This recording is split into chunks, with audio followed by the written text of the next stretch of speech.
Les disciples d'Emmaüs, Luc, chapitre 24, versets 13 à 35.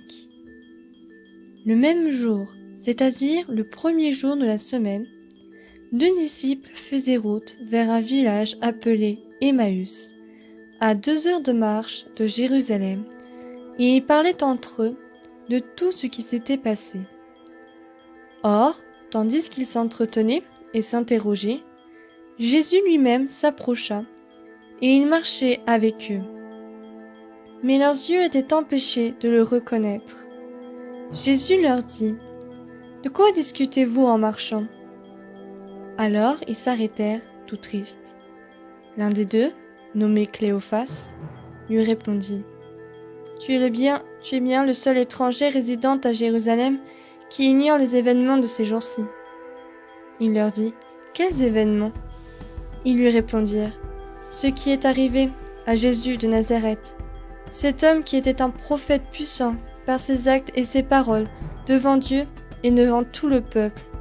Comment les grands prêtres et nos chefs l'ont livré, ils l'ont fait condamner à mort et ils l'ont crucifié. Nous espérions que c'était lui qui allait délivrer Israël. Mais avec tout cela, voici déjà le 3e jour qui passe depuis que c'est arrivé. À vrai dire, des femmes de notre groupe nous ont remplis de stupeur.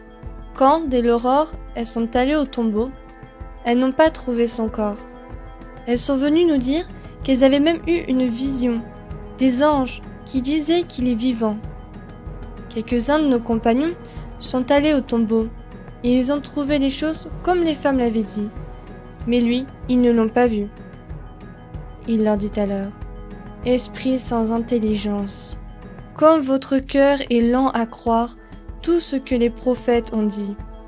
Ne fallait-il pas que le Christ souffrît cela pour entrer dans sa gloire ? » Et, partant de Moïse et de tous les prophètes, il leur interpréta dans toute l'Écriture ce qui le concernait. Quand ils approchèrent du village où ils se rendaient, Jésus fit semblant d'aller plus loin, mais ils s'efforcèrent de le retenir. « Restez avec nous, car le soir approche, et déjà le jour baisse. » Il entra donc pour rester avec eux. Quand il fut à table avec eux, ayant pris le pain, il prononça la bénédiction, et, l'ayant rompu, il le leur donna. Alors leurs yeux s'ouvrirent, et ils le reconnurent, mais il disparut à leur regard.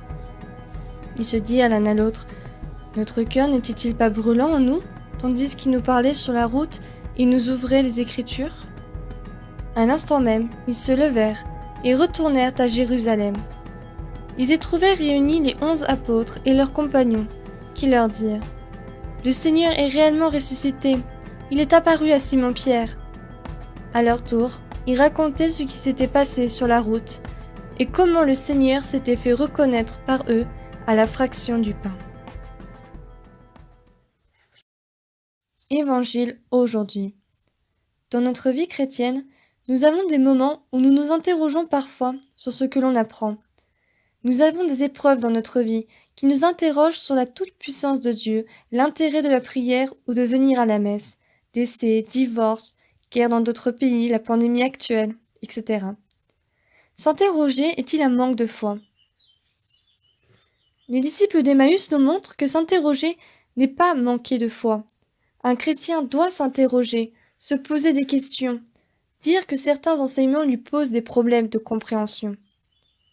Jésus ne rejette pas les disciples d'Emmaüs, bien au contraire, il les rejoint, car ils sont dans une démarche de foi. C'est pourquoi il arrive à éclairer leur esprit aussi facilement.